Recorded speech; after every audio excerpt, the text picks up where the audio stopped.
Kami dari kelompok 3 akan menjelaskan materi mengenai konsep dasar auditing. Selamat menyaksikan ya.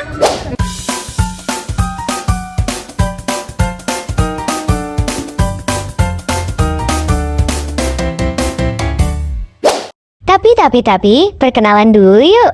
Saya Romen Alam Putri.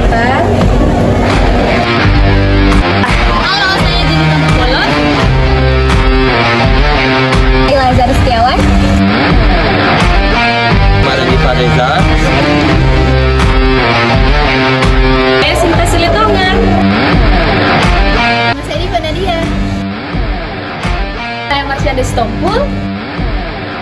Utami Marbun. Langsung saja kita mulai materi yang pertama, sejarah pengauditan.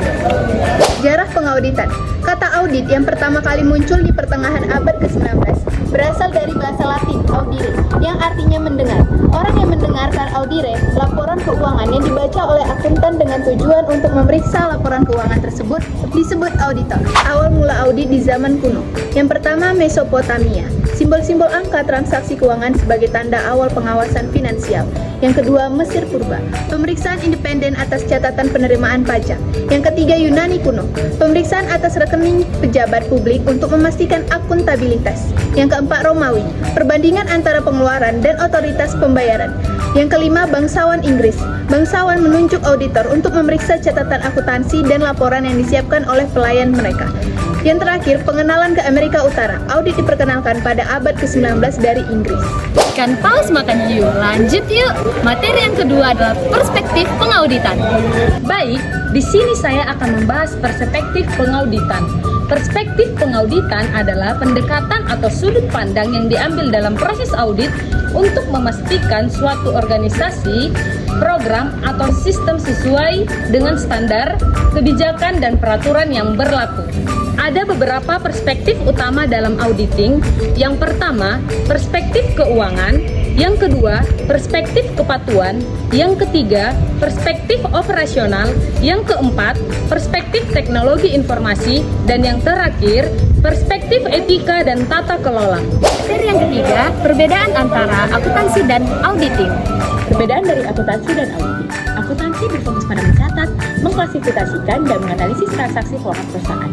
Tujuan dari akuntansi adalah menyusun laporan keuangan yang akurat dan informatif untuk membantu manajemen dan pengampu kepentingan dalam pengambilan keputusan.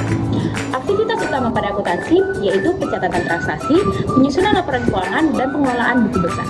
Auditing berfokus pada memeriksa dan mengevaluasi keakuratan dan kepatuhan laporan keuangan serta sistem pengendalian internal. Tujuan dari auditing ialah menyediakan opini yang objektif tentang kewajaran laporan keuangan dan memastikan bahwa laporan tersebut memenuhi standar akuntansi yang berlaku. Aktivitas utama pada auditing adalah verifikasi data, evaluasi sistem kontrol internal, dan memberikan opini audit. Secara singkat, akuntansi berfokus pada pencatatan dan penyajian data keuangan, sedangkan auditing berfokus pada verifikasi dan evaluasi data keuangan yang telah disajikan. Materi yang keempat yaitu hubungan pelaporan keuangan dengan auditing.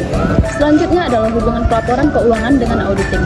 Berikut ini adalah poin utama yang berkaitan dengan hubungan pelaporan keuangan dan auditing. Yang pertama adalah tujuan audit.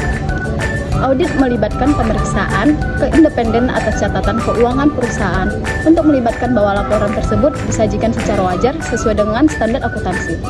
Yang kedua adalah tata kelola perusahaan.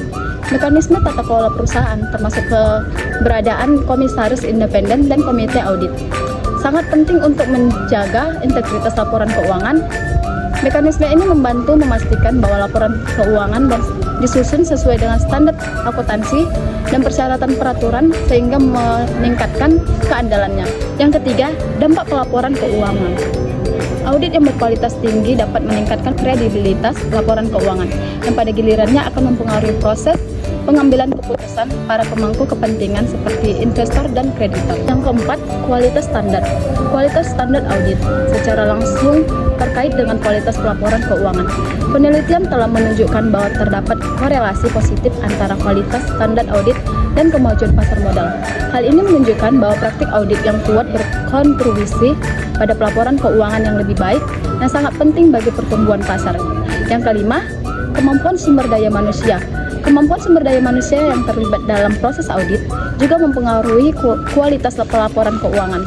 Penelitian menunjukkan bahwa sumber daya manusia yang kompeten dapat memberikan pengaruh positif terhadap ketepatan waktu dan keakuratan pelaporan keuangan, sehingga meningkatkan kualitas laporan keuangan secara keseluruhan. Materi yang kelima yaitu kebutuhan audit. Baik, selanjutnya adalah kebutuhan audit. Kebutuhan audit dalam akuntansi meliputi beberapa hal. Yang pertama adalah kepatuhan terhadap standar akuntansi, kedua, pengendalian internal, ketiga, akurasi laporan keuangan, keempat, pencegahan kecurangan, kelima, kepatuhan terhadap peraturan dan regulasi, keenam, transparansi dan kredibilitas, dan ketujuh, evaluasi resiko. Kebutuhan audit ini bertujuan untuk memberikan keyakinan yang memadai bahwa laporan keuangan yang disajikan adalah benar dan wajar. Materi yang keenam adalah macam-macam audit dan auditor. Jenis audit dan auditor. Yang pertama, jenis audit. 1. Audit operasional. Pemeriksaan terhadap kegiatan operasional perusahaan untuk menilai efektivitas, efisiensi, dan ekonomisnya.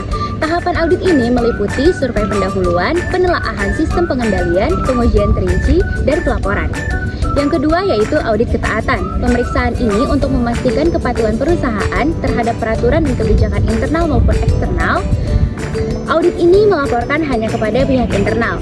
Yang ketiga yaitu audit internal. Pemeriksaan oleh tim internal perusahaan untuk menilai kewajaran laporan keuangan serta mendeteksi potensi kecurangan. Auditor internal kurang independen karena bagian dari perusahaan. Yang keempat ada audit eksternal atau independen. Dilakukan oleh auditor eksternal yang independen untuk menilai kewajaran laporan keuangan perusahaan secara objektif. Yang kelima ada audit EDP atau Electronic Data Processing, pemeriksaan terhadap perusahaan yang menggunakan sistem pemrosesan data elektronik untuk akuntansi. Selanjutnya adalah jenis-jenis auditor. Yang pertama ada auditor pemerintah, bekerja di instansi pemerintah seperti BPKP atau BPK untuk memeriksa keuangan entitas pemerintah. Yang kedua ada audit internal, bekerja di dalam perusahaan untuk memastikan kepatuhan terhadap kebijakan, manajemen, dan efisiensi operasional. Yang ketiga ada auditor independen, auditor profesional yang menawarkan jasa audit kepada publik dan menilai laporan keuangan dengan menjaga independensi. Materi yang terakhir adalah konsep profesi akuntan publik.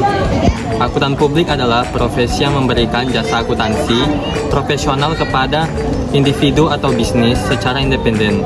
Secara umum, konsep akuntan publik adalah akuntan yang bertanggung jawab untuk membimbing, mengawasi, meningkatkan akuntansi dan operasi perusahaan, baik perusahaan swasta ataupun instansi pemerintah. Akuntan publik juga dapat diartikan seorang akuntan yang telah diberi wewenang oleh pemerintah untuk berpraktik sebagai akuntan resmi saat mereview laporan keuangan suatu perusahaan.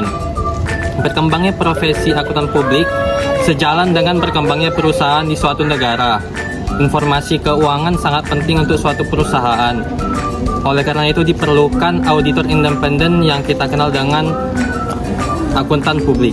Nah, kita sudah mendengarkan pemaparan materi mengenai konsep dasar auditing. Jadi, dapat disimpulkan, konsep dasar auditing melibatkan pemeriksaan dan evaluasi terhadap laporan keuangan atau proses operasional suatu entitas untuk memastikan keakuratan, kepatuhan terhadap standar, dan integritas informasi yang disajikan. Audit dilakukan oleh auditor independen yang bertujuan berikan opini tentang kewajaran penyajian laporan keuangan. Proses ini mencakup perencanaan audit, pengumpulan audit, serta evaluasi kontrol internal, serta penyusunan laporan audit. Hasil audit dapat digunakan untuk meningkatkan transparansi dan akuntabilitas dalam organisasi. Cuci tangan sampai bersih. Sekian dan terima kasih.